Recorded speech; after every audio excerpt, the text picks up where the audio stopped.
तो पिछले एपिसोड में हमने देखा कि हानफी प्राइम मिनिस्टर के साथ एक डील करके अपने अंकल्स की इन्वेस्टिगेशन स्टार्ट कर देता है और हानफी उनको कुछ सिचुएशंस के जरिए टॉर्चर करता है ताकि वो लोग सच बता दे। पर जब वो लोग सच बताने के लिए तैयार हो गए तो अगले ही दिन किसी ने खुफिया तौर पर उनकी जान ले ली। हानफी समझ गया था कि ये गोस्ट आर्मी का काम नहीं बल्कि हमारे बीच ही कोई गद्दार छुपा हुआ है। अब आगे तो नेक्स्ट एपिसोड शुरू होता है और हम देखते हैं हान किंग को, जिसको ये खबर मिल चुकी थी कि उसके दोनों भाई मारे जा चुके हैं। हान किंग कहता है ये क्या हो गया, मेरे दोनों भाई ऐसे कैसे मारे गए। तभी जनरल पीछे से आकर कहता है हमें ये इन्वेस्टिगेशन रोकनी पड़ेगी। जो सुनकर बड़ी हैरानी से हान किंग पूछता है ऐसा क्यों। जनरल कहता है हमें आपके मरे हुए भाइयों की कुछ चीजें मिली है, जैसे उनकी अंगूठियां, पेडेंट और उनके लॉकेट्स वगैरह। पर आप ये सुनकर पूरी तरह से हैरान हो जाएंगे कि ये सारी चीजें सुपरडेंट को डुआन हान वैली में मिली है, जिसे गोस्ट आर्मी का घर समझा जाता है। हान किंग पूछता है तो तुम्हारे कहने का मतलब है कि ये सारा काम गोस्ट आर्मी का है। जनरल कहता है यूर मेजेस्टी, इसमें कोई शक नहीं, क्योंकि इन लोगों ने मरने से पहले अपने आखिरी खत में भी यही लिखा है, और वैसे भी कोई मरने वाला झूठ क्यों लिखेगा। पर यूर मेजेस्टी, मुझे आपकी जिंदगी के लिए काफी ज्यादा डर है। अगर आपने ये इन्वेस्टिगेशन ना रोकी तो मुझे डर है कि गोस्ट आर्मी आपको भी जान से मार डालेगी, और सिर्फ यही नहीं, गोस्ट आर्मी हान स्टेट के लोगों का भी बुरा हाल कर देगी। ये सुनकर हान किंग काफी ज्यादा डर जाते हैं। प्राइम मिनिस्टर कहते हैं जनरल बिल्कुल ठीक बोल रहे हैं, हान स्टेट की जनता बहुत ज्यादा परेशान और डरी हुई है, यहाँ तक कि बहुत सारे लोग हान स्टेट को छोड़कर जा रहे हैं। मुझे लगता है कि हमें लोगों के लिए पीसफुल माहौल क्रिएट करना चाहिए। ये सुनकर जनरल काफी ज्यादा खुश हो जाता है, क्योंकि प्राइम मिनिस्टर ने उसके काम की बात बोल दी थी। इन दोनों की ये बातें सुनकर हान किंग कहते हैं मुझे गोस्ट आर्मी से डर नहीं लगता, लेकिन हान स्टेट के लोगों की जिम्मेदारी मुझ पर है। मेरा ये फर्ज है कि मैं उन लोगों को सुरक्षित महसूस करवाऊं, तो इसलिए हम गोस्ट आर्मी के हवाले से सारी इन्वेस्टिगेशन यहीं पर रोक देंगे। अब जनरल आगे कहता है अगर हम हर साल उन गोस्ट आर्मी के कब्रों के सामने एक स्पिरिचुअल सेरेमनी करें ताकि उनकी आत्माओं को शांति मिल सके, तो मुझे लगता है कि वो हमारे लिए और ज्यादा मुश्किलें नहीं बनाएंगे।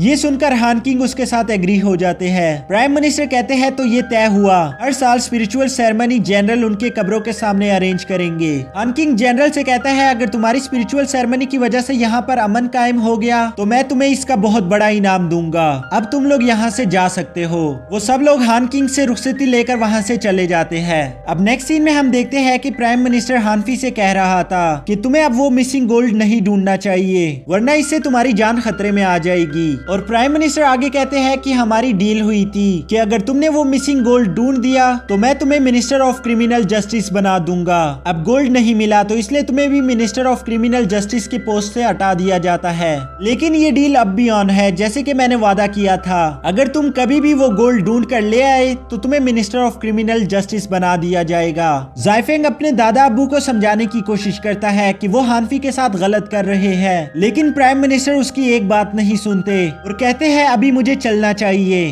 जायफेंग हानफी से अपने दादा अब्बू के धोखे के लिए माफी मांगता है। हानफी कहता है कोई बात नहीं, इसमें तुम्हारी कोई गलती नहीं थी। अब चलते हुए जायफेंग हानफी से कहता है मुझे उस वक्त समझ नहीं आया था कि गोस्ट आर्मी उनके पर्सनल लॉकेट्स वगैरह लेकर क्यों गई थी, लेकिन अभी मुझे कुछ कुछ समझ आ रहा है। लेकिन मुझे ये समझ नहीं आ रहा कि हम उस गोल्ड को कैसे ढूंढेंगे, क्योंकि हमारे पास कोई भी क्लू नहीं है। इसके जवाब में हानफी कहता है जब घी सीधी उंगली से ना निकले तो उंगली टेढ़ी कर लेनी चाहिए। इसके बाद नेक्स्ट सीन में हम देखते हैं कि हानफी वीजोंग के पास आ गया था। वीजोंग कहता है तुम खुद को साबित करने निकले थे और देखो तुम हर तरफ से हार गए। हानफी मुस्कुराते हुए कहता है मैं हारा नहीं बल्कि मैं जीत गया हूँ, और सिर्फ एक बार नहीं मैं 2 बार जीत गया। ये सुनकर वीजोंग और मिस जीनू बड़ी हैरानी से पूछते हैं कैसे।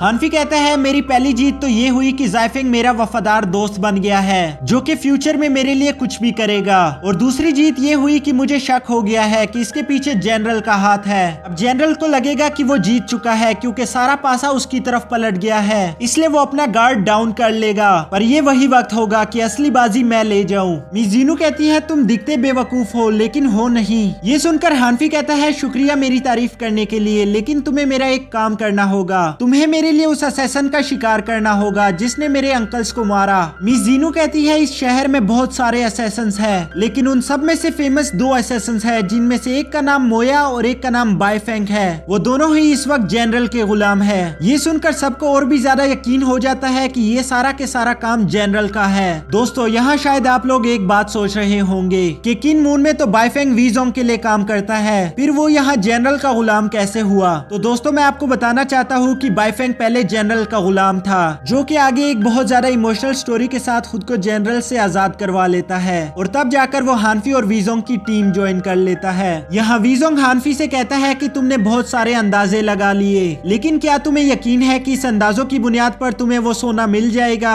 ये सुनकर हानफी कहता है ये सिर्फ अंदाजे नहीं है, मैं हमेशा सोच समझ कर ही बात करता हूँ। हानफी कहता है वीजोंग क्यों ना तुम एक काम करो, आज रात मैं जनरल से मिलने जाऊंगा जहाँ मैं ये सब कुछ साबित कर दूं, तो तुम भी मेरे साथ जाओ क्योंकि वहाँ एक जंग शुरू हो सकती है। मैं जनरल से लड़ नहीं सकता, अगर तुम वहाँ होगे तो मुझे थोड़ी तसल्ली रहेगी और इसका एक प्लस पॉइंट ये होगा कि तुम्हें वहाँ एक अमेजिंग सा शो देखने को मिल सकता है। और इसी के साथ हमारा ये एपिसोड खत्म हो जाता है। तो मिलते हैं हमारी नेक्स्ट वीडियो में, तब तक आप हमारे चैनल को सब्सक्राइब करके बेल आइकन को प्रेस कर दो ताकि न्यू वीडियो की नोटिफिकेशन आपसे मिस ना हो सके।